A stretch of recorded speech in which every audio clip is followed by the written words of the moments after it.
Sejam todos bem-vindos ao canal De Paula História Oficial. Sou o Pedro De Paula Júnior.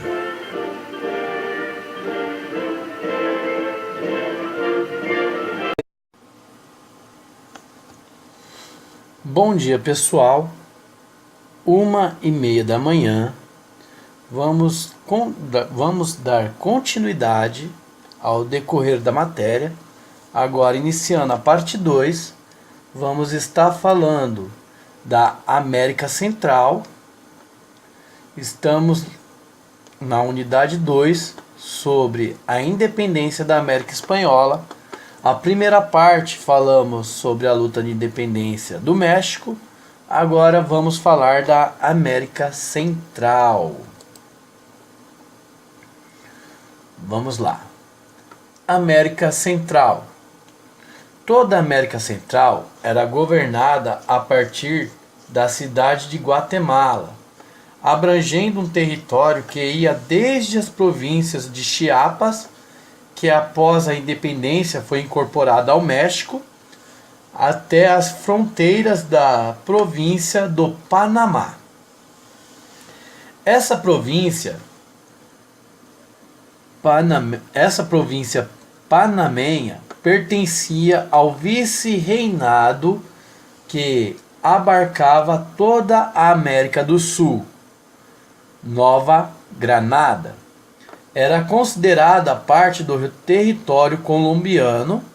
Metade da população centro-americana era de origem indígena.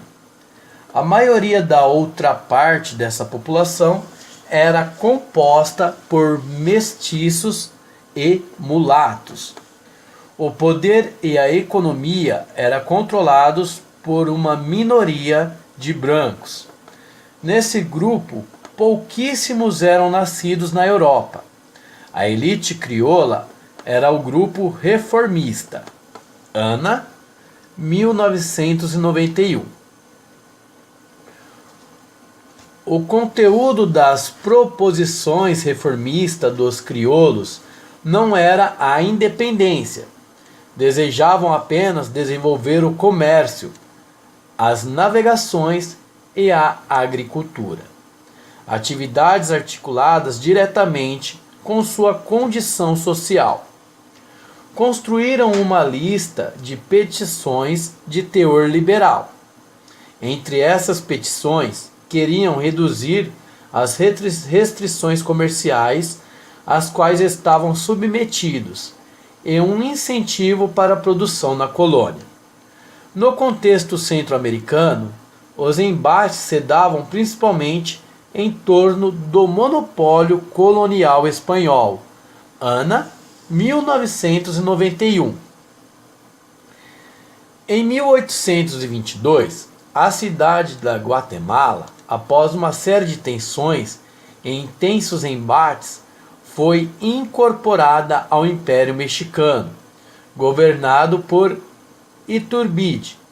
Por consequente, toda a América Central também foi anexada. Após a queda de Iturbide, restitui-se o poder da Guatemala. Apenas a província de Chiapas permaneceu fazendo parte do México. Em 1823, a América Central proclama sua independência, fragmentando-se em várias repúblicas federalistas, com autonomia política. Vamos ler o recorte. Importante. A América Central foi cenário da independência de duas colônias peculiares, Haiti e Santo Domingo. A primeira era uma colônia francesa, a outra pertencia aos espanhóis.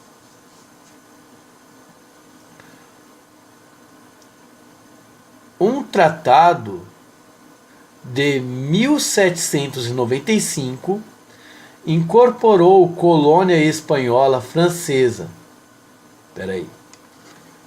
Incorporou a colônia espanhola à francesa importantes produtoras de açúcar. Essas colônias receberam enormes contingentes de escravizados africanos. Inspirados na independência dos anglo-americanos e na Revolução Francesa, a ilha viu crescer em seu interior um ímpeto revolucionário que tomou proporções de uma guerra civil. Destaca-se nesse contexto Toussaint Louverture, que fora um escravo doméstico e se tornou uma das figuras mais notórias no processo de emancipação política da ilha. Após um longo combate entre os revolucionários e as tropas francesas, em 1804, proclama-se a independência do Haiti, que se tornou o primeiro estado independente da América Latina e a primeira república negra que emergiu no mundo. Pons, 1991. Essa revolução amedrontou as elites hispano-americanas, cujo mais da metade da população não era de origem europeia, mas de indígenas, africanos, mulatos e mestiços, descontentes com sua condição social.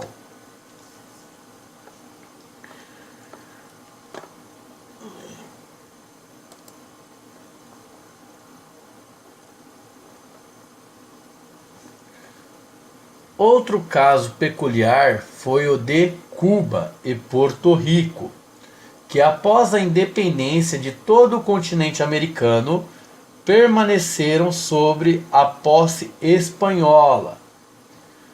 Bolívar intentou invadir Cuba, porém os Estados Unidos se opuseram. Então a ideia foi abandonada.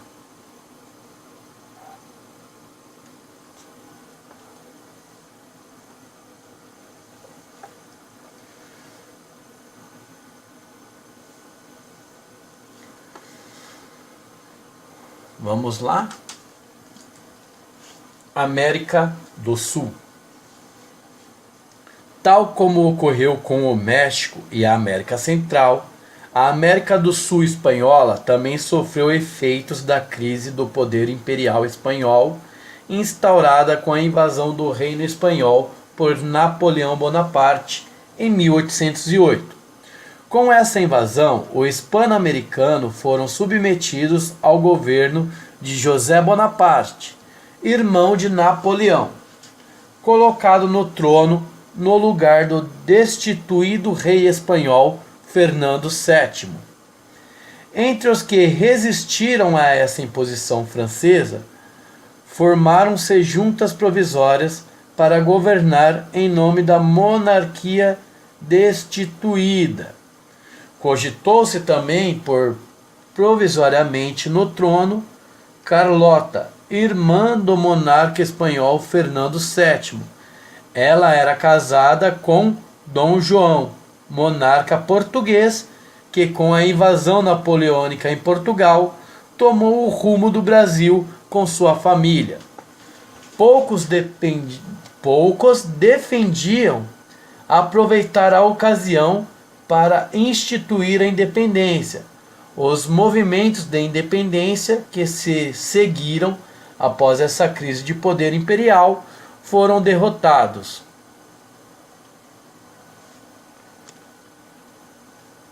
Bushnell, 1991.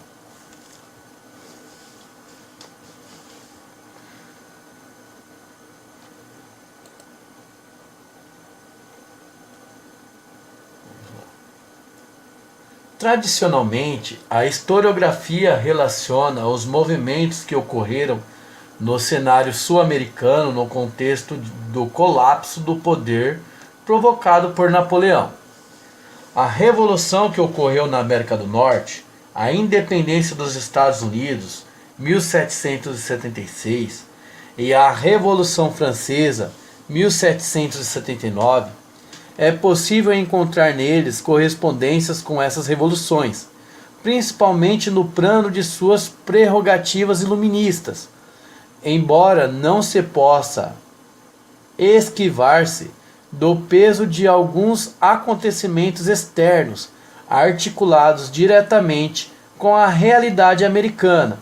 Os argumentos internos, aqueles que fazem o processo histórico da independência da América Espanhola, girar em torno da tensão entre peninsulares e crioulos.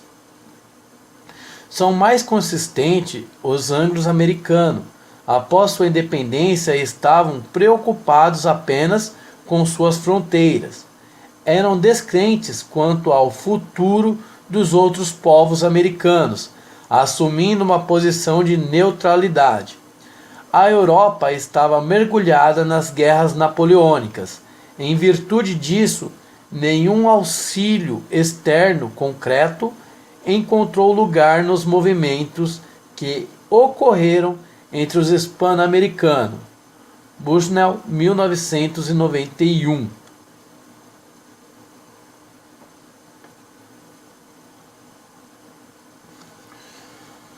Vamos lá, ler o recorte. Importante. Sobre a independência dos Estados Unidos, no final do século XVI, Showalter,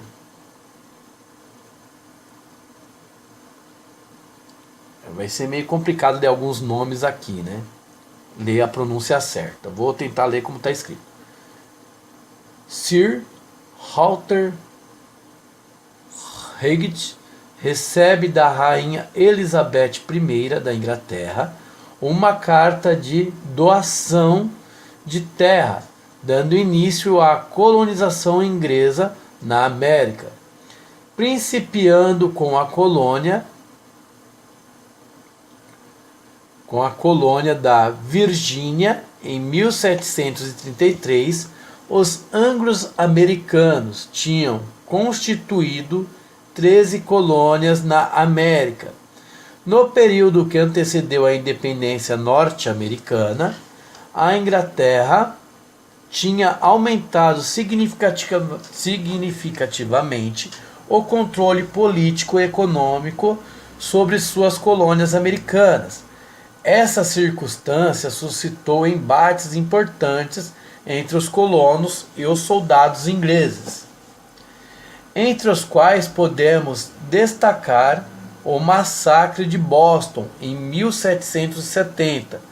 3 anos depois ocorreu o Boston Tea Party, a festa do chá de Boston, um episódio no qual os colonos se disfarçaram de indígenas e atiraram um carregamento de chá ao mar, em protesto ao significativo aumento do produto em razão de uma medida imposta pelos ingleses. Isso se desdobrou nas leis intoleráveis, uma série de leis rigorosas que pesaram sobre os colonos.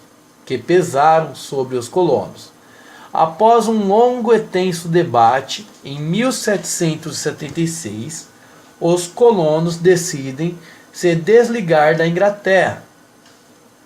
Essa independência foi consolidada após um longo período de guerra. Karnal, 2007. Entre os historiadores, a quem atribua essa independência o papel de inspirar a independência ocorridas posteriormente no restante da América.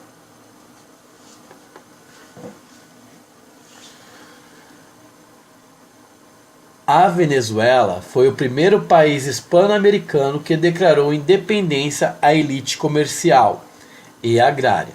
Formou uma instituição designada como Sociedade Patriótica. Um dos membros dessa instituição foi Simão Bolívar, que era um dos mais ricos agricultores. Nela, a ideia de independência ganhou força. Em 1811, os venezuelanos declaram sua independência. Constitui-se uma república de caráter federalista, com a implementação de algumas reformas políticas. A Venezuela, entretanto, sofreu tentativas de destruir sua revolução, entretanto em combate com tropas conservadoras. Bushel, 1991. E hoje a Venezuela vive um caos socialista.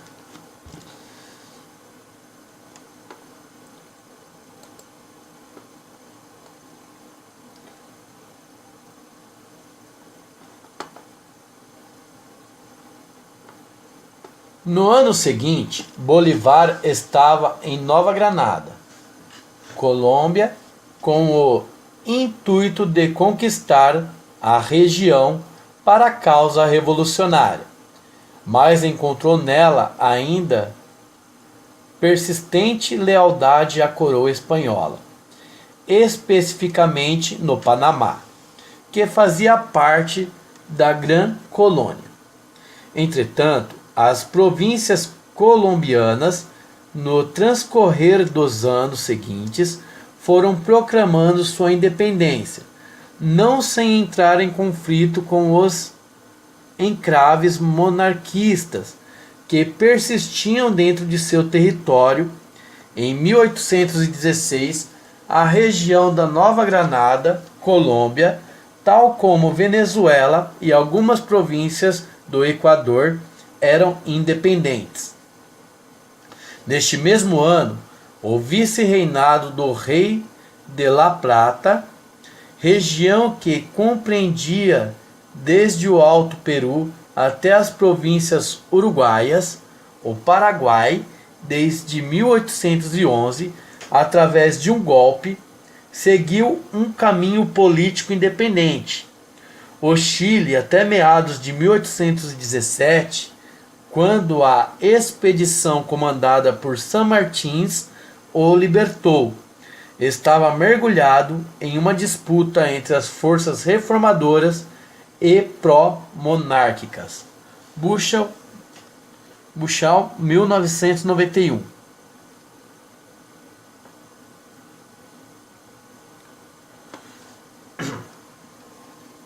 Simón Bolívar e San Martín. Simón Bolívar, 1783-1830, é reconhecido como símbolo da independência da América nas palavras do literato Gabriel Garcia Marques, que era fascinado por sua figura. Ele retirou do domínio do reino espanhol um território 5 vezes maior do que a Europa, e liderou 2 décadas de guerra para que a América não voltasse a ser posse espanhola. Além disso, lutou para que a América não se fragmentasse e formasse uma nova nação americana unida. A América não se fragmentasse e formasse uma nova nação americana unida. Marques, 2000, página 43 e 44. Aí temos a figura da representação de Simão Bolívar. Vou estar compartilhando também no vídeo áudio, no áudio vídeo.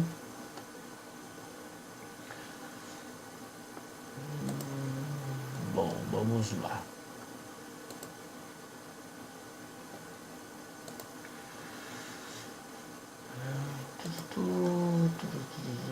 Beleza. Mais um pouco finalizamos. Vamos lá. Era um jovem agricultor do ramo de cacau. Foi um dos principais articuladores políticos no processo de independência hispano-americano. Mantinha contato com os revolucionários sul-americanos e centro-americanos, auxiliando e também buscando apoio para a causa da independência. Atuou nas principais batalhas que consolidaram o desligamento com a Espanha. Venezuela, Colômbia, Equador, Peru e Bolívia, independentes em 1825, e que leva o nome de seu libertador. Devem sua independência a essa atuação política e militar, ao decretar a divisão das terras dos inimigos entre seus soldados e oficiais. Bolívar os manteve leal à sua causa. Libertou os escravos que se alistaram em suas forças militares, mas não aboliu a escravidão, mantendo essa medida apenas entre suas promessas políticas. Promoveu pardos a cargos militares de expressão, condição étnica que restringia tal acesso anteriormente. Não obstante, Bolívar continuou privilegiando membros da elite crioula, a qual pertencia nos cargos de alto comando. Contestado sobre a prática de privilégios por um de seus generais pardos, o executou, acusando-o de traição.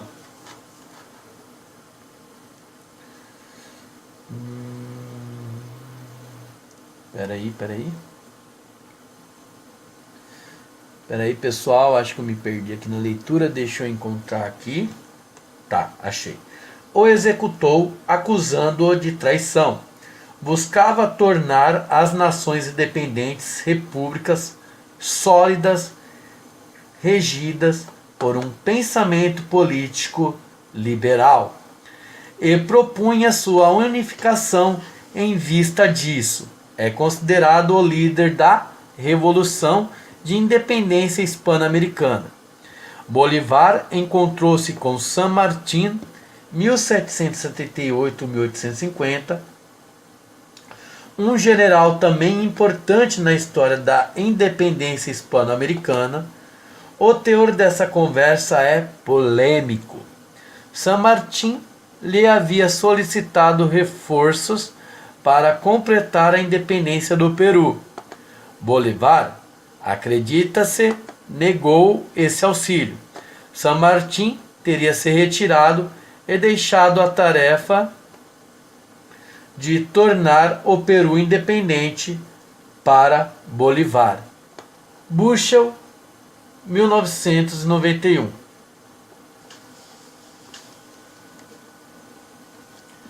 Aí na sequência temos a representação de San Martín. Irei estar também colocando aí no áudio vídeo. José de San Martín, considerado um herói nacional argentino, serviu ao exército espanhol como oficial de carreira. Ele atuou na conquista da independência chilena, argentina e peruana. Fez várias reformas políticas de gosto liberal no Peru. Auxiliou Bolívar com suas tropas durante a conquista das províncias equatorianas de Quito e de Guayaquil. San Martín, após seu encontro com Bolívar para tratar sobre a conclusão da independência do Peru, se retirou do exército revolucionário e se exilou na Europa. Buchel, 1991. Desculpa. Vamos lá. Considerações finais. Desde o século XVI, as colônias espanholas faziam parte de um sistema europeu e atlântico no qual suas riquezas eram exploradas e transferidas para a Europa. Wendell, 1991. Por isso foram alvo da rivalidade das potências europeias, após um longo processo de enfrentamento de ordem política e militar, que resultaram na independência dessas colônias e na construção de novos regimes de poder fundamentados em teorias liberais. As relações entre a América e a Europa iriam se redesenhar e formariam um novo quadro econômico e político no plano internacional. Após essas revoluções de independência, construíram outras revoluções com os europeus.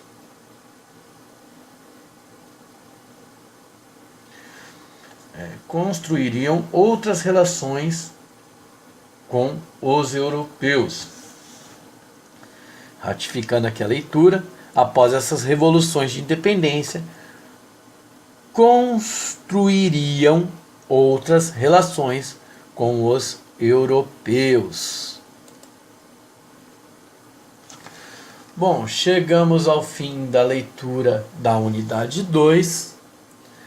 Irei estar editando da melhor maneira possível que eu tenho acesso o áudio e o vídeo, postando na minha rede social do YouTube. Espero que estejam gostando de acompanhar a leitura do material. Conforme estiver realizando a leitura da unidade 3, também estarei compartilhando. Um abraço a todos.